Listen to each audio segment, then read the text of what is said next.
자, 두 번째 우리 강의 이제 시작할 겁니다. 첫 번째는 여러분 결국은 이제 제가 쓴 교회다운 교회 책을 뭐 읽으시는 분들 잘 아시겠습니다만은 4부로 총 구성이 되어 있어요. 사실은 오늘 제가 우리 목사님에게 PPT 자료를 이렇게 보내드렸는데 그걸 이렇게 하나씩 띄우고 좀 읽으면서 하려다가 시간이 없어서 그럴 만한 시간이 안 될 것 같아요. 제가 말이 상당히 빨랐죠.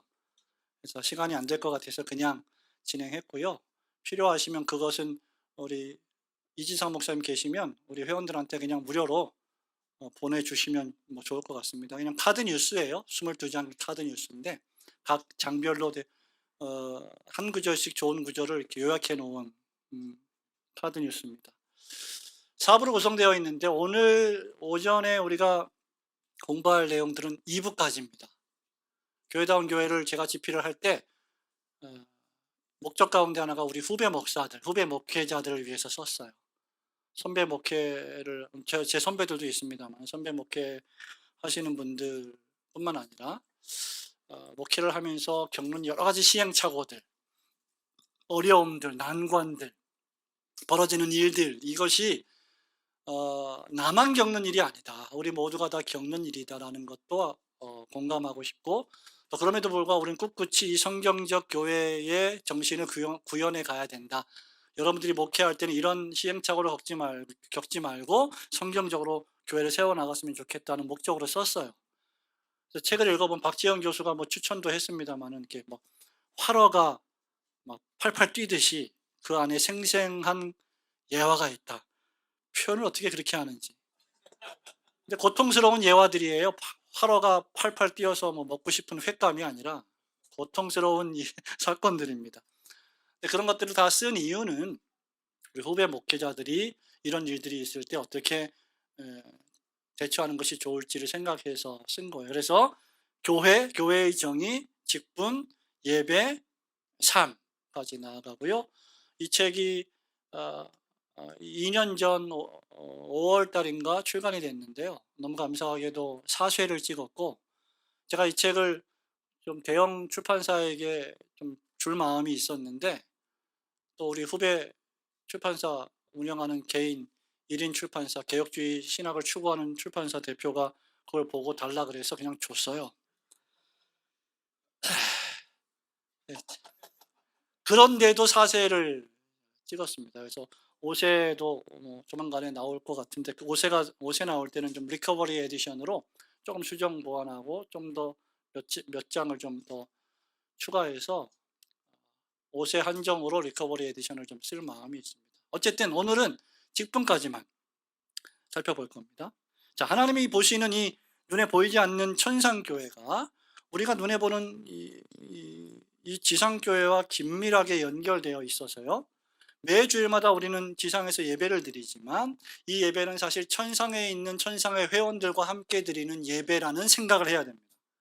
우리 교인들이 예배를 드릴 때. 그리고 하나님은 눈에 보이는 직분자들을 통해 교회를 다스리십니다. 이것이 그리스도께서 교회의 직분과 말씀과 하나님의 규례들을 주셔서 아까 말씀드린 것처럼 이 세상에서 끝날까지 성도들을 모으시고 완전하게 하신다고 한 이유입니다. 이게 웨스트민스터 신앙고백서 제25장 3항에 이렇게 기록이 되어 있습니다.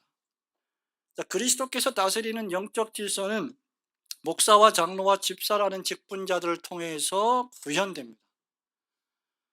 에베소서 4장 11절, 12절, 디모데전서 3장 1절로 10절 이렇게 서신서에 보면, 바울 서신서에 보면 그리스도께서는 교회에 사도와 선지자들과 복음 전하는 자와 신약 시대에 목사와 교사를 주셨고 장로와 집사를 주셨습니다.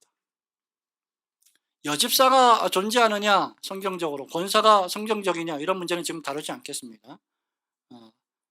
그거 다루려면 또 다른 시간이 필요하니까.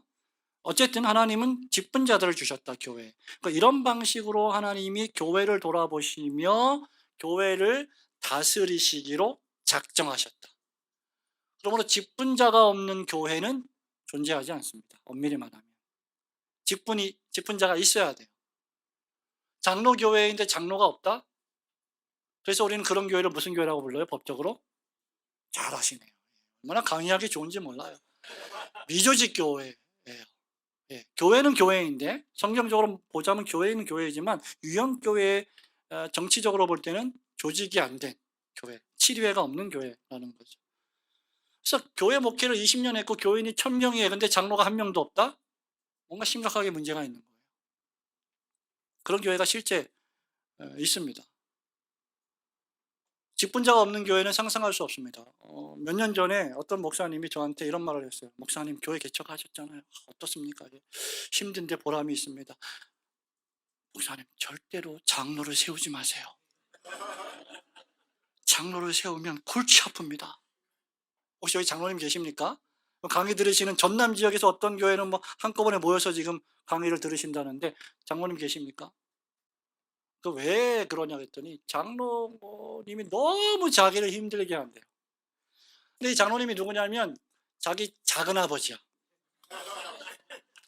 그 교회를 형님이 목회를 했고 뭐 이렇게 해가지고 뭐 친척이 돼가지고 뭐 맨날 불러다가 설교 끝나고 나면 불러다가 목사 사모 둘 불러다가 설교를 왜 그따구로 하냐, 뭐 은혜가 안 된다, 뭐 왜 우리 아들은 장로 안 시키냐, 뭐. 그래서 어떻게 할 거냐 그랬더니 이 장로님 빨리 천국 가시기를 기도한대요. 얼마나 비참해요 이게. 얼마 전에 돌아가셨어요. 오래전 이야기입니다. 한 7, 8년 전 이야기일 거예요. 제가 그분한테 참고 목회를 하시든지 나오셔서 개척을 하시든지 하십시오. 그만큼 이제 이 직분이라는 게 얼마나 왜곡되어 있습니까? 현대교회 직분이 상당 부분 계급적으로 왜곡되었죠. 그래서 오늘날은 어떤 현상이 벌어지느냐, 그 반대 극단으로 직분 없는 교회를 시도하는 거죠. 소위 민주주의 교회. 좋아요. 민주주의 교회라는 책도 나온 적이 있었습니다. 작년에. 뭐가 그 교회에 문제가 생겨서 또 소송이 들어가서 책을 다 수거하고 뭐 없앤 적이 있는데, 근데 이런 시도가 기성교회의 부패, 무능력, 뭐 목회자와 장로의 일탈 이런 것들 때문에 발생하는 것이라 할지라도, 명분이 그렇다고 할지라도 비성경적입니다. 네, 민주주의 교회는 비성경적이죠. 우리가 해야 할 일은 사과가 썩었으니까 사과를 버리는 게 아니라 썩은 부분을 도려내고 사과를 먹는 거죠. 성경적 직분론을 회복하는 것입니다. 목사다운 목사, 책 제목이 교회다운 교회잖아요. 이 출판사에서 여러분 최근에 김연남 교수 모시고 출연회 하셨죠? 예배다운 예배를 썼어요. 그 브랜드 네임은 내 건데, 이거 내가 만든 건데 자기가 막 출판사가 썼나? 김연남 교수님 또 볼까 모르겠다. 어쨌든 예, 그러니까 목사다운 목사, 장로다운 장로, 집사다운 집사, 권사다운 권사, 이런 거 회복해야죠. 예. 직분 자체가 문제가 있는 게 아니라 그 직분을 구현하는 사람의 문제예요. 또 말씀드립니다. 교리 자체가 문제가 아니라 그 교리를 다루는 사람의 문제입니다. 교리가 아니라 삶입니다. 쓸데없는 소리 하고 있어요. 그런 말처럼 이상한 말도 없어요. 교리 자체가 삶인데 뭐가 교리가 아니라 삶입니다. 바울의 로마서 1장부터 11장 자체가 12장으로 연결돼서 그러므로 너희는 변화를 받아. 이 삶이잖아. 교리와 삶이 연결되어 있잖아. 믿음과 행함이 분리되어 있어요? 아니죠. 야고보와 바울이 달라요? 같죠. 근데 교리가 아니라 삶입니다. 그럼 그 삶은 어디서 나오는데? 제가 또 흥분하잖아요. 이런 얘기 나오면 흥분해요. 자, 그래서 직분을 성경적으로 구현하는 것이 얼마나 중요한가. 여러분들 여기에는 지금 목사님도 계시고 또 우리 부목사라는 표현은 우리 교회에서 쓰지 않습니다만은 교역자들 계시고 사모님들도 계시고 몇 분 이렇게 계신데, 이 점에 있어서 목사의 중요성은 아무리 강조해도 지나치지가 않아요. 심지어 프랑스 신앙고백서가 있어요. 1559년도에 칼빈의 제자인 니콜라스 꼴라동이란 목사가 초안을 했고 40조 초안을 했고 칼빈이 추정해서 만든 신앙고백서인데 최초의 장로교 신앙고백서입니다. 웨스트민스터 신앙고백서도 상당 부분 이 신앙고백서의 기초에 있어요. 근데 우리 잘 모르죠. 프랑스 신앙고백서가 있는지도 잘 몰라요. 그러니까 우리가 장로교 목사인데 장로교 역사를 공부를 잘 안 하니까 이게 모르는 거예요. 그래서 제가 또 말씀드립니다. 칼빈의 제네바 목사회의 활동과 역사라는 책이 있습니다. 미국 북동부의 트리니티 신학교의 역사신학 교수가 스캇 마네치 교수가 쓴 책인데 정말 대단한 책이에요. 부흥과 개혁사에서 한 몇 년 전에 나왔습니다. 장로교 목사라면 반드시 이 책을 읽어야 되고 소장해야 되고 1년에 한 번씩 읽으셔야 돼요. 장로교 목사 아니더라도 읽으셔야 됩니다. 이 책의 번역자가 신우섭인데 진짜 좋은 책이에요. 여러분 이 책 많이 팔린다고 저한테 인쇄 들어오는 거 없습니다. 오해하지 마시고요. 거기에 보면 목사 없이 교회는 존속할 수 없다라고까지 말합니다. 존재할 수 없다라고 말하지 않았어요. 존속할 수 없다라고 말했습니다. 프랑스 신앙고백서 제25항에 말을 하고 있어요. 이것은 교회가 하나님의 말씀과 그 말씀이 가르치는 순수한 교리에 순종하는 일에 하나가 된 믿는 자들의 회집이며 미팅이며 모임이며 그 말씀을 가르치는 일을 목사가 맡고 있기 때문입니다. 그래서 엄밀히 말하면 7위 장로는 설교할 수 없어요. 안수 집사도 설교할 수 없습니다. 설교는 목사로 부르심을 받은 자의 고유 특권입니다. 엄청난 특권이에요. 그렇게 목사직의 다른 호칭은 뭡니까, 여러분? 목사를 다른 말로 개혁교에서 뭐라고 불러요? 말씀 사역자 또는 말씀 봉사자. 네. 그래서 목사는 사업가가 아닙니다. 정치인도 아니고요. 옛날에 제가 섬겼던 교회 담임 목사, 이런 얘기하면 참 목사님 계신데 이분은 그냥 움직이는 게 전부 이렇게 사장님 같아요. 여기 이렇게 뭐 허리춤에 옛날에 열쇠 있잖아요. 열쇠 한 7, 8개 달고 다니고 뭐 맨날 은행 왔다 갔다 하고 막. 딱 볼 때 저분은 사장님 같은 느낌이 자꾸 드는, 목사가 아니라 설교자가 아니라. 그러니까 우리 성도들이 우리를 볼 때 말씀을 연구하시는 분, 설교하시는 분, 말씀의 봉사자, 이런 인식이 될 수 있어야죠. 사업가, 정치인 절대로 아닙니다. 말씀의 봉사자. 모든 그리스도인들은요, 복음을 전할 수 있고 그리스도를 증언할 수 있습니다. 아니 교수님, 교회에서 주일학교 담당 교역자 또 전도사님 주일학교 예배 중고등부 예배 때 말씀 전하지 않습니까? 그거는 뭐 설교 아닙니까? 예, 엄밀히 말하면 설교 아닙니다. 엄밀히 말하면 당회의 허락을 받아서 가르치는 거예요. 우리가 말하는 설교는 주일 공예배, 수요일 공예배, 공적 예배에, 특히 주일 공적 예배의 강단에서 말씀을 전할 수 있는 자격을 부여받은 사람을 가리켜요. 그래서 전도사들도 허락을 받고 당회 허락을 받고 설교하는 거 아닙니까? 마음대로 설교하는 거 아닙니다. 그래서 모든 그리스도인들은 복음을 전할 수 있고 그리스도를 증언할 수 있지만 설교는 목사직에 부여된 영광스러운 특권입니다. 모든 신자가 그리스도의 제자로 부르심을 받았지만 모든 신자가 말씀을 설교하라고 부르심을 받은 것은 아닙니다. 사도행전 13장 2절, 3절, 4절에 따르면 목회사역에는 신적인 소명과 교회로의 부르심이 있습니다. 그렇게 목사가 목숨을 걸어야 할 일은 하나님의 말씀인 성경을 설교하는 것입니다. 근데 이게 어려워요. 목사가 두 가지를 늘 염두에 둬야 되는데, 라틴어로 말하면 sola scriptura, tota scriptura, 오직 성경과 전체 성경 전체. 칼빈이 했던 설교 자격이 이거예요. 칼빈이 종교개혁을 단행하다가 쫓겨났다가 다시 3년 만에 다시 제네바로 돌아왔을 때 첫 설교가 무엇인지 압니까? 지난주에 지난번에 제가 이 강단에서 설교했던 그 본문 말씀 이어서 설교.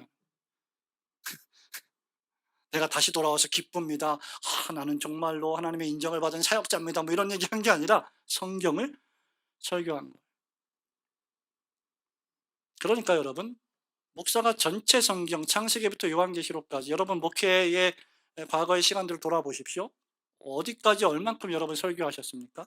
구약 성경을 얼마나 설교하셨고 전체 책을, 신약은 얼마나 하셨습니까? 평생? 그러니까 전체 성경을 다 설교해도 시간이 부족한데, 그래서 하나님의 말씀 설교하는 설교 시간 1시간 40분 또는 뭐 30분, 25분, 요즘 방송 설교한다고 뭐 23분, 뭐 더 하겠다는 거야. 그래서 부교육자가 설교하면 뭐 20분 안에 끝내야 되고, 그런 게 어디 있어요. 요즘 우리 교회 강도사님은 나보다 더 오래 설교해요. 근데 그게 기분이 안 나빠요. 저는 좋아요. 우리 강사님이 들어야 되는데. 그러니까 성경을 설교하기도 시간이 부족한데 사적인 이야기, 농담 뭐 이런 거 말할 시간이 어디 있습니까? 강의 시간에 할 수 있어요. 제가 이렇게 프리하게 하죠. 저는 이렇게 강의는 이렇게 프리하게 하는데 강단에서 주일날 설교할 때는 상당히 또 다릅니다. 왜 그래요? 왜 오해해요? 당연한 거 아니에요? 제가 뭐 장경동 목사도 아니고. 성경 본문을 읽어놓고 본문의 문맥과 의도와 아무 상관없는 세상의 금원들 갖고 와서 그걸로 1시간을 때운다? 미치는 일이죠. 여러분이 교인이라고 생각해 보세요. 제가 어느 그 포럼에 가서 특강을 한 적이 있었는데, 그 특강을 하기 전에 우리 교단에 어떤 유수한 분이 오셔서 개회 설교를 했어요. 개회 설교하는데 글자 8개 가지고 풀이를 해서 성경 본문을 읽어놓고 글자 8개 풀이해서 설교를 했습니다. 그랬더니 제 옆에 있는 선배 목사님 한 분이 저를 보시더니, 교수님 저게 설교입니까? 내가 뭐라 그래요? 글쎄요, 저도 잘 모르겠네요. 성경의 본문과 아무 상관이 없어요. 근데 수천 명 목회하는 목사예요. 잘 나갑니다. 듣거나 말거나, 뭐 보거나 말거나 지금. 뭐 우리나라 인터넷, 뭐 기독교 인터넷 뭐 방송 있죠. 거기에 나가서 뭐 또 강의도 하시고. 또 참 하여튼 이게 왜 내가 참. 그래요. 예. 자, 제가 말씀드리고 싶은 건, 그런 성경을 하나님의 말씀을 읽어놓고 세상의 금원들, 폐허들 가져와서 그럴듯하게 나열하는 건 역시 참된 말씀 설교자로서의 직무를 유기하는 겁니다. 교회 안에 육적인 교인들이 많으면 많아질수록 목사는 그렇게 설교할 수밖에 없어요. 그들이 좋아하니까. 그러나 거듭난 그리스도인들은 굶어 죽게 되고 교회를 떠나게 됩니다. 그러면 그 교회는 요한계시록 2장에 있는 말씀처럼 유대인의 회당 같아 보이지만 사단의 회당이 될 가능성이 상당히 크고 여호와의 영광이 떠날 가능성이 크죠. 디모데에게 편지할 때 바울이 우리 귀를 간지럽히는 그런 스승을 말세에 많이 줄 것이다.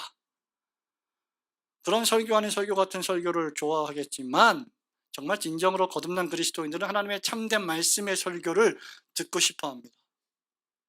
그러니 목사가 성경을 설교하기 위해서 얼마나 성경에 박식해야 하고, 얼마나 성경을 정기적으로 읽어야 하고, 교리와 역사와 원어와 해석에 또 독서에 몰입을 해야 하겠습니까? 제가 로이드 존스 목사님 계속 이야기하는 이유는, 제가 1992년도에 런던으로 유학을, 31년 전이네요 벌써, 유학을 가서 로이드 존스 목사님이 세우신 런던 신학교에서 로이드 존스 목사님에 의해서 회심한 교수들에 의해서 공부를 했기 때문이에요. 그 영향을 많이 받았어요. 물론 가기 전에도 로이드 존스 목사님 책을 상당히 많이 또 보았습니다. 그분이 이런 경고를 했죠. 목사의 가장 위험한 습관 가운데 하나는 설교 준비하기 위해서 성경책을 펼치는 것이다. 성경 본문 정하려고, 제목 정하려고. 그건 무슨 말입니까? 목사가 정기적으로 성경을 읽고 묵상한다면 설교할 것이 끊임없이 샘솟듯 나올 것이다. 그렇게 하고 있지 않다는 거죠. 그 시대도 그랬으면 우리 시대는 얼마나 더 하겠습니까? 그러므로 목사는 성경 읽기를 정기적으로 해야 하고, 그래서 아까 제가 말씀드렸죠. 공부하기를 싫어하는 자는 결코 목사가 되어서는 안 될 것이다. 여러분 여기 왜 오셨어요? 여기 왜 오셨어요, 여러분? 신호섭 교수 어떻게 생겼나 궁금해서 오셨어요? 아니죠. 맞아요? 아니죠. 공부하기 위해서 오신 거죠. 저한테 무슨 목회의 기법을 배우겠습니까? 뭐 이렇게 했더니 뭐 수천 명 성장했다더라, 이런 걸 제가 하겠습니까? 오늘 저 뉴스에 보니까요, 신문에 보니까 단 3분 만에 스님을 중생시킬 수 있습니다, 뭐 이런 광고가 있더라고요. 전도 엄청 열심히 하는 교회예요. 저는 그게 이해가 안 돼요. 3분 만에 스님을 중생시킬 수 있다고? 근데 거기 하나님이 안 계셔. 성령님이 안 계셔. 이렇게 얘기했으면 제가 이해했을 거예요. 하나님은 3분 만이라도 스님을 중생시킬 수 있습니다. 이랬으면 이해가 되는데 우리는 3분 만에 스님을 중생시킬 수 있습니다. 와, 대단한 교회야. 그런 능력도 좀 배워보고 싶어요. 어떻게 하면 그럴 수 있을까? 예. 근데 목사가 해야 될 가장 중대한 사역은 평생 성경을 공부하고 성경을 설교하고 가르치는 자이기 때문에 성경을 공부하는 일에 매진해야 됩니다.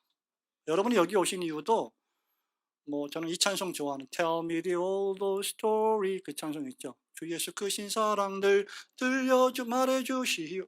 옛 복음. 똑같은 우리가 믿고 고백하는 옛 복음을 확인하러 여러분 오신 거예요. 저한테 무슨 새로운 거 배우려고 오신 게 아니에요. 물론 새로운 것도 있겠죠. 그래서 목사는 정기적으로 성경을 읽고 교리를 연구해야 하고 성경과 교리와 교리사와 교회 사역과 교회 정치에 박식해야 합니다. 이것이 말씀 사역자로서의 목사의 기본 소양입니다. 또 하나 목사가 견지해야 될 중요한 게 하나 있는데요. 특히 이제 개혁교회 목회를 하는 분들 가운데 이런 분들이 있어요. 바늘을 찔러도 피 한 방울 안 나올 것 같은 목사. 따뜻함이라고는 하나도 없는. 너무나 엄밀하고 그래서 엄밀한 개혁주의 이런 거 별로 안 좋아합니다. 저는 단어를. 너무나 엄밀하고 엄격해서 숨이 막혀 죽겠어요. 목사가. 나 자신도. 그래서 목회자에게 있어야 될 또 하나의 품성이 뭐냐면 양떼들을 사랑하는 목자적 심정. 그러니까 우리는 말씀을 가르치고 선포하는 자이기도 하지만 양떼들을 돌보는 자이기도 하잖아요. 참된 하나님의 말씀 설교가 목사의 고유 직무라면 말씀 설교자로서 목사가 지녀야 할 특징은 의심의 여지 없이 영혼에 대한 사랑입니다. 여러분 목사로 왜 부르심을 받았습니까? 영혼에 대한 사랑이 있기 때문에 지옥으로 향해 달려가고 있는 사람들에게 복음을 전하고자 하는 열망이 있기 때문에. 그죠? 그래서 우리가 목사가 된 거 아닙니까? 사랑 없이 목회는 없습니다. 저는 그런 표현을 별로 좋아하지 않아요. 목회를 하려면 간도 쓰레기도 다 내줘야 된다. 선배 목사님하고 통화를 하는데 요즘 목사님 어떠십니까? 그랬더니 목회가 그렇지 목회가 어떤데. 그러시 한숨을 쉬시는 거예요. 왜 그래요? 그랬더니 간도 쓰레기도 다 빼줘서 이제 빼줄 게 없어. 이러시는 거예요. 네. 그 무슨 말인지 알죠? 적어도 목회를 얼마 정도 하신 분들은 다 아실 거예요. 근데 그렇게 간도 쓰레기도 다 빼주는 게 목회가 아니라 우리 성경적으로 하면 되죠. 그 중에 하나가 바로 영혼에 대한 사랑이에요. 루이스 앨런이라고 하는 목사가 목사로의 부르심의 3가지 표지를 2020년도에 나온 책 설교자의 요리문답에서 이렇게 말했습니다. 목사로의 부르심의 3가지 표지. 이 3가지 표지가 있어야 목사로 부르심을 받을 수 있다. 아니면 받았다는 것을 확증할 수 있다. 첫째, 설교에 대한 강력한 압도감. 말씀을 전하지 않고는 견딜 수 없는. 이게 목사의 본성입니다. 어디를 가든지 말씀을 전하고 너무 많이 해서 문제지. 말씀을 전하고자 하는 강력한 압도감. 두 번째, 고난받을 준비. 우리 신앙의 선배들 옛날에 무슨 말 했습니까? 목사는 3가지 준비해야 된다. 뭐예요? 설교 준비, 떠날 준비. 목사님 잘 아시네요. 떠나갈 준비. 많이 좀 떠나보셨습니까? 어떠십니까? 마지막 3번째, 죽을 준비. 일사각오로 목회하는 거죠. 근데 요즘 제가 목사 아카데미 운영하고 있지만 20대, 30대 강도사들, 목사님들 물어보면 이런 얘기 별로 못 들어보고 자랐더라고요. 그러고 보면 저도 나이가 들은 모양입니다. 고난받을 준비, 경제적 고난, 정신적 고난. 사도 바울에 비교할 바 있겠습니까, 우리가? 아무리 많이 고난당한다 할지라도. 근데 조금 고난당한다고 그냥 저부터도 그냥 막 인상 찌푸리고 막 하나님 죽은 것처럼. 그럴 때가 얼마나 많아요. 고난받을 준비. 그리고 말씀이 필요한 자들을 향한 깊은 사랑. 목사는 영혼을 사랑하는 마음으로 고난받을 것을 각오하며 하나님 말씀을 말씀 그대로 가장 단순하고 진실되게 그리고 열정적으로 설교해야 합니다. 많이 모이든 적게 모이든 단 몇 명이 모이든 어떤 때는 오기가 생기죠. 조금 모여갖고 더 많이 해. 더 오래 해요. 조금 모였다고 대충 하지 않고. 그런 게 목사의 기본적인 어떤 마음이잖아요. 조금 모여서 그냥 오늘 대충 하고 말지 뭐 이런 마음도 있는데 그렇지 않고 하나님 앞에서 충실하게 하려고 하는 그런 마음이 우리에게 있잖아요. 목사는 전문 경영인이 아닙니다. 기업을 운영하는 이사회의 이사장도 아닙니다. 이 말은 뭐냐면 교회는 이윤을 남기는 단체가 아니라는 거죠. 수익 단체가 아니라는 거예요. 누구는 이렇게 말할 겁니다. 당신이 아직도 목회를 몰라서 그래. 그런 목회는 그런 분이 하시는 거고. 목사는 끊임없이 말하지만 예배당 안에 사람들을 더 많이 모이게 하려 설교하는 사업가가 아니라 그들을 죄와 지옥의 형벌에서 구원하여 내기 위해 설교하는 자여야 합니다. 이 일을 위해 우리는 바울이 데살로니가 교회의 수고를 알았잖아요. 기도하고 인내하며 때로는 고난받으면서까지 사랑의 수고를 감당하는 겁니다. 믿음의 역사, 사랑의 수고, 소망의 인내. 너희들이 너무 잘하고 있다. 작은 능력을 가지고도 빌라델비아 교회 너희들이 하나님 말씀을 배반하지 않고 주님의 이름을 배반하지 않았다. 7교회 가운데 칭찬받은 조교회 중에 하나잖아요. 예, 작은 능력을 가졌어요. 여러분 교회들 중에 뭐 대형교회 목사님들 계십니까? 우리 가진 게 다 작아요. 우리 교회보다 크네요. 주님의 교회가. 대형교회입니다. 정말 좋습니다. 작은 능력을 가졌지만 주님이 함께 하심을 믿고 우리는 꿋꿋하게 말씀 전하는 거예요. 그러다 가는 거죠. 뭘 더 바랍니까? 자, 이런 진실한 설교자와 목사 곁에 누가 있어야 하느냐? 신실한 장로가 필요합니다. 장로는 감독자로서 교회를 잘 다스리는 직무와 목자로서 성도들을 신방하고 위로하는 직무를 지니고 있습니다. 한국교회 장로, 저도 대형교회 협동목사로 오래 있어봤습니다만 저는 이해할 수 없는 게 왜 해마다 직분자를 선출하는지, 예? 장로, 집사, 권사를 왜 해마다 끊임없이 연례 행사로 선출하는 겁니까? 예. 소명을 받은 자가 있어야 선출하는 거 아니겠어요? 근데 대형교회는 그게 전통이 돼버렸어요. 해마다. 그래서 누가 장로가 되느냐? 장로가 될 자격 1순위. 뭐 일반화의 오류를 저질러서는 안 되겠습니다만 제가 경험한 바로는 그래요. 장로 자격의 1순위 뭐예요, 여러분? 네? 크게 말씀해 주세요. 헌금 액수 뭐 그렇게까지 얘기하시면 안 되고 헌금 액수가 작아요, 많아요? 이렇게 얘기해야지. 헌금 액수가 옛날에 제가 런던 신학교 유학할 때 우리 선배 목사님이요 이런 얘기를 한 적이 있어요. 너무 유학 생활이 고달파서 기도를 했대. 하나님 돈 좀, 하나님 돈 좀, 하나님 좀 돈 좀. 기도도 짧게 했대요. 하나님 돈 좀. 그랬더니 어느 날 유학생이 하나 왔는데 몇 달 동안 홈스테이 하다가 갔대요. 돈도 하나도 안 내고 돈도 빌려갖고 갔대요. 목사님한테. 그래서 자기가 내가 기도를 잘못했다고. 하나님 돈 좀 주세요. 그렇게 기도해야 되는데 돈 좀만 했다고 웃자고 하는 얘기입니다. 한국교회가요. 헌금을 많이 하는 교인에게 눈길이 갈 수밖에 없어요. 왜? 교회의 생존과 직결된 것이기 때문에. 근데 대형교회는 더 이상 생존과 직결되지 않잖아요. 그런 걸 하려면 작은 교회가 해야지 사실은. 근데 대형교회는 왜 그래요? 내가 대형교회 뭐라고 하는 게 아닌데 사실 이렇게 되네. 그래서 이 사업하는 사람들, 돈 많은 사람들, 헌금 많이 하는 사람들. 장로는 단순히 돈을 많이 벌어서 헌금을 많이 하는 사람이 아닙니다. 물론 장로직을 감당하려면 쓸 일들이 많기 때문에 어느 정도 경제적 능력이 있어야 되는 것은 부인할 수 없어요. 그러나 헌금을 많이 하는 것이 장로의 제일 자격이나 덕목이 아니다. 우리 헌법에요. 장로의 직무를 이렇게 말합니다. 헌금을 많이 해서 교회의 재정을 윤택하게 할 것이며 이런 거 없어요.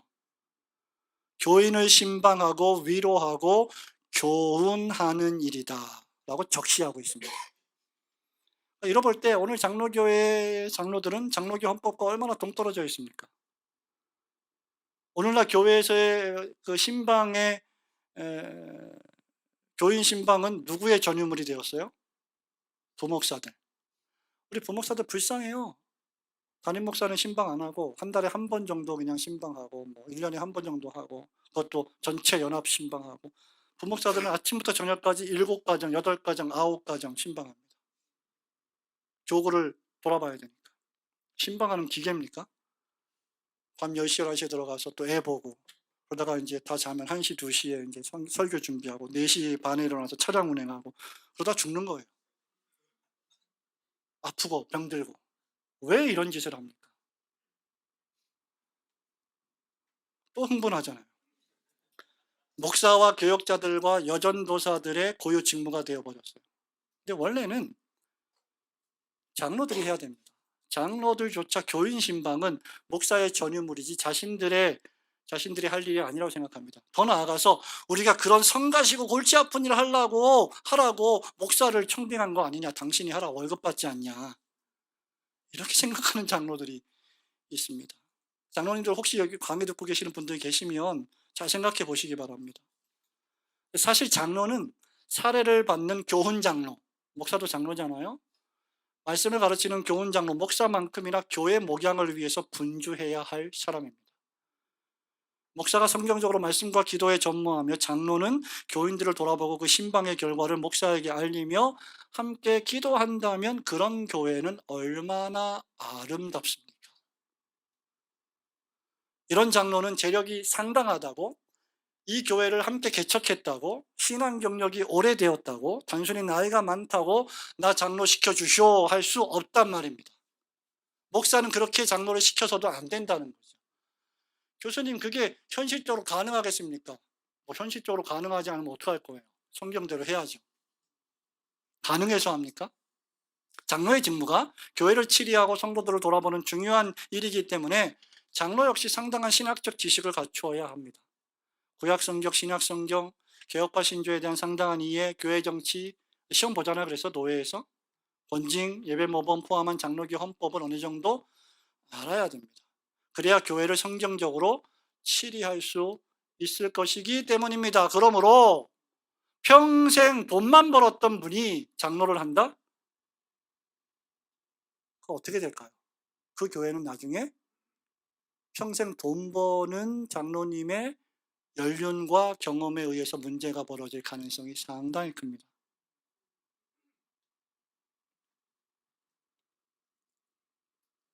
또 여기에 부과되어야 할 필수 자격 가운데 하나가 장로는 덕망을 가지고 있어야 돼요. 성품의 원만함. 목사도 마찬가지라고 저는 생각해요. 너무 고집이 센 사람은, 또 로이드 존스 목사님 인용해서 미안한데요, 너무 고집이 센 사람은 목사가 되어서는 안 된다. 이게 논쟁의 여지가 있습니다만, 장로가 본질적이지 않은 문제 가지고 목숨을 걸어. 숨 막혀서 당회 어떻게 해요? 그래서 세상에서 제일 먹기 싫은 회가 당회잖아요.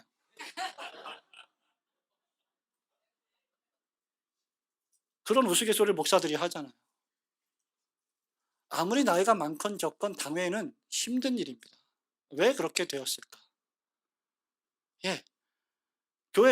당회가 본질적이지 않은 것에 목숨을 걸기 때문이에요. 예를 들면 강단이 있습니다. 강단에 옛날에 휘장들이 있었죠. 휘장을 좀 바꾸려고 그래요. 근데 장로가 반대합니다. 목사님, 절대 안 됩니다. 우리 교회는 한 번도 그렇게 한 적이 없습니다. 한 번도 그렇게 한 적이 없으면 안 해? 어떤 교회는 똑같은 교회인데 이 강단의 휘장을 다른 걸로 교체하려고 하는데 권사회에서 반대한대요. 합신 측에 있는 큰 교회입니다. 못 바꾸는 거예요. 우리 교회는 이렇게 해왔습니다. 좋은 전통은 지켜야 되지만, 예? 본질이 아닌 문제는 언제든지 융통적으로 바꿀 수 있는 거예요. 근데 그걸 못하는 거죠. 그래서 고집을 피우는 거죠. 상당한 신학적 지식이 있다 하더라도 고집이 세거나 성품이 원만하지 않다면, 그래서 그 사람이 가는 곳마다 분란이 일어나고 분열이 되고 문제가 생긴다면 교회의 직분자로서 합당하지 않습니다. 교회의 덕을 세우는 것이 교회 직분자들의 가장 큰 덕망 가운데 하나이기 때문이죠. 교회에 유익이 되지 못해요. 성품이 원만하다는 것은 쓸데없는 일에 고집을 피우지 않는다는 것입니다. 총신대학교의 조직신학 교수였던 교수님하고 제가 친분이 있는데 그분이 우리 교회 가끔은 설교하셨습니다. 설교하면서 이런저런 또 교제도 하는데 옛날에 교회 목회도 했어요. 이분. 근데 옛날에 시골에서 교회 목회할 때 당회를 하는데 당회원들이 쫙 도열하고 있는데 책상에서 막 어떤 문제 갖고 서로 의견 대립이 돼서 싸웠대요. 근데 싸우다가 그 당회 테이블 위에 두 장로님이 올라와서 위에서 멱살을 잡고 싸웠대요. 그 교수님이 목회를 할 때 그 얘기를 해주는데 실화냐고 실화냐고 이게 실화였대요. 목사가 앞에 사회를 보고 있는데 싸우는 거예요. 여러분 당회 한번 해보십시오. 뭐 성도들의 영혼이 어떻고 상태가 어떻고 지금 뭐가 필요하고 이분은 어떤 케어가 필요하고 이게 아니라 어떤 사업을 어떻게 할 거냐, 뭐 교인이 얼마나 불었고 줄었냐, 뭐 돈은 얼마를 쓸 거냐, 맨날 이런 결정하느라고 그것도 3시간 4시간 당회를 하잖아요. 그러니까 맛이 없잖아요. 맛이 없어요. 성품이 원만하다는 것은 목사도 그렇지만 쓸데없는 일에 고집을 피우지 않는다는 겁니다. 본질에는 목숨을, 비본질에는 뭐 관용을 베풀라 이런 말까지 할 필요 없습니다. 장로가 진리 문제가 아닌 얼마든지 관용을 베풀고 융통성을 발휘할 수 있는 문제에 목숨을 건다면 그 교회는 숨막히고 피곤해질 겁니다. 목사와 장로는 교회다운 교회를 건설하기 위해서 치명적으로 중요한 두 직분입니다. 목사와 장로가 서로 배려하고 신뢰하고 협력할 때 그 교회의 평화가 은혜가 넘칩니다. 이때에도 질서가 있어요. 목사는 말씀을 맡고 있는 말씀 사역자, 말씀의 봉사자입니다. 그러므로 장로는 할 수만 있으면 목사가 진리 문제를 가지지 않고 다른 문제로 고집을 피운다면 논쟁을 해야 하지만 진리 문제로 이것은 반드시 해야만 합니다라고 한다면 장로는 그 목회자의 영적 지도력을 인정할 수 있어야 됩니다. 그게 안 되면 교회가 시끄러워지는 거죠. 그래서 목사는 말씀과 기도의 전무함으로 목사 본연의 일을 하고 장로는 그 곁에서 성도들을 돌아보며 그들을 위해 기도하고 목사의 목회에 필요한 제반 사항을 살피며 함께 상의하고 도와야 한다. 이게 안 되면 목사와 장로로 구성된 당회는 일반 기업의 이사회와 같은 모습이 될 것입니다. 그럼 분기평가하잖아요. 대형 교회들. 쭉 교역자들 40명 앉혀놓고 보고서 만들어서 자 주일학교부터 영화부 유치부 보고 재적 40명, 재적 400명, 출석 350명. 왜 줄었어? 근신 뭐 이 보고 말하자면 어떤 회사에서 업무 평가하듯이 수익 평가하듯이 당회는 그래서 이사회이고 이사회의 대표이사는 목사다. 장로들인 당회원들은 이사들이며 사업하시는 분이 이게 뭔 말인지 알 거예요. 교인들은 주주들이자 충성스러운 고객들이다. 장로들이 주축이 되어 있는 이사회에서 유능한 대표인 목사를 선출하여 조직을 이끌게 하고 재정을 감사하며 사업을 평가한다. 1년마다 사업과 수익 평가를 하고 성장하거나 수익을 내지 못하면 대표이사를 해임하고 자신들이 마음에 드는 더 유능한 대표를 데려온다. 이것이 목사 청빙 작업입니다. 한국 교회에 만연한 목사 청빙 작업이죠. 근데 이 말은 한국 교회 목사가 한 말이 아니에요. 제레미 린이라고 하는 미국의 장로가 한 말입니다. 분가개혁사에서 나온 책에 있습니다. 교회와 노회의 질서를 허물고 대형교회 A에서 대형교회 B로 사역지를 마음대로 옮겨버리는 일이 비일비재합니다. 조금 당회와 마음이 안 맞으면 그냥 뭐 사표 쓰고 더 좋은 교회 가는 거예요. 그러니까 이걸 누가 배워요? 여러분들이 배워요. 신학생들이 배워요. 마음에 안 들면 이 교회 아니면 내가 부교역자 사역을 할 데가 없어? 요즘 별로 없어요. 가! 사택도 안 줘. 가! 사례 적어 가! 사명감이요? 사명감 어디다 팔아먹었습니까? 그러니까 왜 그렇게 하냐? 그렇게 하면 안 된다 그러면 뭐 우리 목사님들도 그렇게 하시는데요. 뭔 말을 해요 우리가? 교회 질서를 허물고 노회와 시찰의 질서를 다 허물고 자기 마음대로 교회를 옮겨버리는 목사들이 우리 선배들인데 후배들한테 뭘 가르쳐요?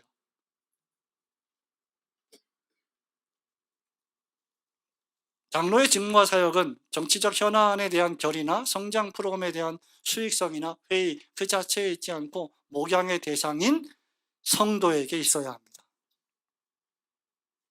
그래서 장로는 목사뿐 아니라 양무리들과 함께하며 그들과 시간을 보내고, 신방이라는 게 다른 게 아니고 그들과 함께 시간을 보내고 그들의 이야기를 들어주고 삶을 함께 나누며 말씀으로 조언하고 위로하는 일들, 그들과 함께 기도하는 거, 이게 신방 딱 순서, 예배 순서 정해갖고 이렇게 딱 예배 이런 것만 말하는 게 아닙니다. 장로가 교회를 감독하고 치리하며 양떼를 신방하고 위로하며 신학적, 영적, 도덕성을 갖추는 일에 초점을 맞추면 목양의 대상인 사람이 보일 거예요. 그렇지 않으면 숫자만 보입니다. 헌금 액수만 보입니다. 아니, 헌금이 줄면 목사 책임이에요? 맞아요. 예. 일정 부분 맞아요. 은혜가 되면 뭐 헌금도 많이 하겠죠. 근데 헌금은 제가 말씀드렸죠. 교인 숫자는 줄어들 수도 있고 늘 수도 있고 헌금 금액도 줄 수도 있고 늘 수도 있어요. 그러면 이렇게 물어봅시다. 헌금이 많아지면 목사 책임입니까? 목사 탓입니까? 목사가 잘해서? 얼마나 그게 웃기는 일이에요. 그렇게 할 때 우리가 사람에게 초점을 맞출 때 장로와 목사는 교회의 숫자의 성장이 아닌 사람의 성장, 성도의 성장을 위해 더 큰 노력을 기울이게 될 것이고, 그런 교회를 주님은 축복하실 겁니다. 자, 집사에 대해서 잠깐 좀 말씀드릴게요. 목사와 장로가 교회를 치리하고 교인들을 가르치고 봉사하고 신방하는 직무라면, 집사의 직무는 그런 교인들을 구제하고 사랑으로 돌보고 봉사하며 섬기는 직무입니다. 안수 집사 역시 그래서 안수로 임직을 받습니다. 이거 무슨 말이에요? 목사 장로만큼이나 이 집사의 직무가 중대하다는 것을 나타내는 것이죠. 특별한 사명과 직무로 구별되었다는 것을 뜻하며 하나님께 드림이 되었다는 중요한 의식이 안수입니다. 안수자의 손에 무슨 능력이 있어갖고 그 능력이 뭐 들어가는 게 아니고 자격을 부여하는 거예요. 따라서 목사 장로만큼이나 집사직 역시 신중하고 진지하게 검증하고 피택해서 교육하고 안수하여 임직할 것이고, 안수 집사의 직무는 당회의 지도 아래 교회 봉사와 교회의 서무, 회계와 구제에 관한 사무를 담당하는 겁니다. 그러니까 크게 교회 재정과 구제 사업을 관장하는 일을 안수 집사가 해야 됩니다. 할비는 이들이 구제품들을 나누어주고 가난한 자들을 돌보며 가난한 자들을 위한 공공의 자금을 책임 맡은 청지기들로서의 디컨, 집사들을 의미한다라고 기독교 강의에서 말하고 있습니다. 할비는 집사를 두 종류로 구분하는데, 하나는 가난한 자들의 일을 주관하고 시행함으로 교회를 섬기는 자들, 교회의 재정을 가지고 가난한 자들을 돌보고 섬기는, 교회 내 교인들을 돌보고 섬기는, 더 나아가서 이웃을 위하여 섬기는 일을 담당하는 일이 안수집사. 다른 하나는 가난한 자들을 스스로 돌봄으로 교회를 섬기는 집사. 그래서 여러분, 저는요, 오히려 누가 더 돈을 많이 벌어야 되느냐, 장로보다 안수집사가 더 돈을 많이 벌어야 된다고 생각하는 사람이고 그렇게 설교합니다. 그러면 장로님들 기분 좋아해요. 그리고 안수집사님들은 심각해집니다.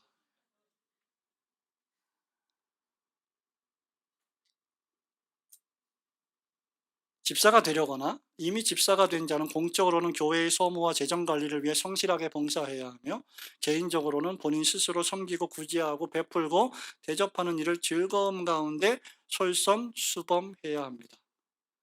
왜냐하면 이런 방식으로 하나님은 집사를 통하여 그리스도의 사랑을 실천하게 하셨기 때문입니다.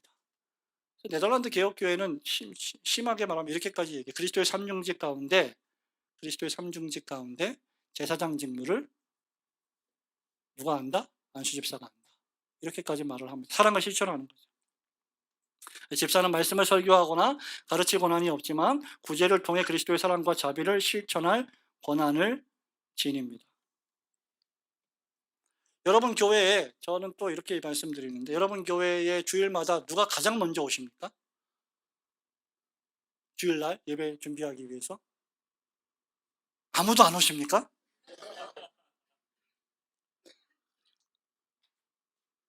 진짜 안 오시나 보네. 여러분이 제일 먼저 오시나요? 네, 대부분 그렇죠, 뭐. 여러분, 교회에 제일 먼저 와야 될 분들은 안수 집사들입니다. 현실적으로 불가능하죠. 안수 집사들이 한국 교회는 주로 30대, 40대잖아요. 50대 초반. 아이들 막 길러야 되고 지금 뭐 정신 없잖아요. 근데 그런 안수 집사님들한테 일찍 오라 불가능한. 근데 안수 집사님들이 하는 직무가 뭐냐면 목사와 장로가 설교하고 가르치고 성도들을 양육하고 돌보는 일을 곁에서 봉사로 도와주는 일이에요. 그래서 일찍 와야 된다는 거죠. 목사 장로가 그 일을 잘 감당하게 하기 위해서. 자, 어쨌든 앞서 저는 하나님께서는 교회의 말씀과 직분과 규례를 주셔서 교회를 다스리신다고 말씀드린 바 있습니다. 하나님은 목사와 장로와 집사를 교회의 직원으로 세워서 이런 방식으로 교회를 든든하게 세워가십니다. 이것이 하나님이 말씀하시는 교회를 다스리시는 영적 질서입니다. 교수님, 권사 서리집사는 왜 안 다뤄요? 시간이 없어요. 책을 보시면 잘 나와 있습니다. 정말 좋은 책입니다. 여러분 보시면 됩니다. 요즘은 또 권사회, 안수집사회 이런 것들이 조직이 돼서 마치 그 정치 권력화된, 그래서 권사회에서 한마디 하면 담임 목사는 꼼짝도 못하고 이런 일들도 요즘 많이 벌어지고 있습니다. 그게 뭐 중요한 이유는 권사회가 밥을 쥐고 있기 때문이죠. 식사를 하기 때문이죠. 농담입니다, 여러분. 목사가 하나님의 말씀을 참되게 설교함으로 참된 복음을 강단에서 전하고, 장로가 성도들이 그 목사님이 전한 말씀의 은혜를 받고 그 말씀대로 잘 살아가고 있는지, 어려운 일은 없는지를 신방하고 돌보며, 집사가 어려움에 빠진 이들을 살펴서 그들을 돕고 위로하는 일을 당회에 보고하고 당회가 그것을 실천할 때 교회는 참으로 교회다워질 수 있다. 이로 볼 때 교회의 질서와 정치가 필요한 이유는 이런 방식으로 참된 신앙을 보존하고 참된 하나님의 말씀의 교리를 전파하며 이 말씀에 불순종하고 불복종하며 범죄하는 자를 향하여 형벌과 제재를 가하여 다시 그리스도의 복음으로 돌아오게 하고, 때로는 가난한 자와 비탄에 빠진 자가 그리스도를 떠나지 않게 하기 위해서 위로와 도움을 제공해서 모든 교회 회원들이 그리스도의 장성한 분량에 충만하기까지 자라게 하시기 위함에 이 교회의 정치와 질서와 직분이 필요한 것입니다. 바울이 고린도 교회 편지하면서 고린도후서 10장에 보면요, 너희들이 힘에 지나도록 헌금을 했는데 참 잘하고 있다. 너희들이 가진 것을 나눠야 될 필요가 있다. 그것은 너희들의 것을 빼앗아서 너희들이 가난하게 만들려고 하는 게 아니라 너희와 그들의 도움이 필요한 자들이 서로 균등하게 하려 함이로다 라고 말했어요. 그러니까 교회 내에서 상대적으로 경제적인 여유가 있고 돈을 많이 가지고 있는 교인들은 교회 내에 어려운 교인들을 더 돌보고 살필 책임이 있다는 거죠. 이런 방식으로 그리스도의 사랑을 실천해서 그리스도의 교회 안에 지나치게 부자나 지나치게 가난한 자가 없게 하려는 것이 사도 바울의 목회의 방침 가운데 하나였습니다. 이것이 초대교회의 정신이었죠. 유무상통의 정신이 바로 이런 것이었습니다. 가지고 있는 것들을 나눠서 기꺼이 자원하여 돕는 일들.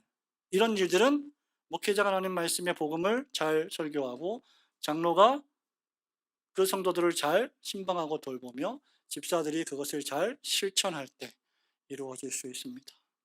자, 우리는 지금까지 교회의 정의와 이 교회를 하나님께서 어떻게 다스리시는지 직분을 통해서 하나님이 다스리신다는 것을 말씀을 드렸습니다. 그 직분을 받은 사람들이 바로 여기 모인 저와 여러분들입니다.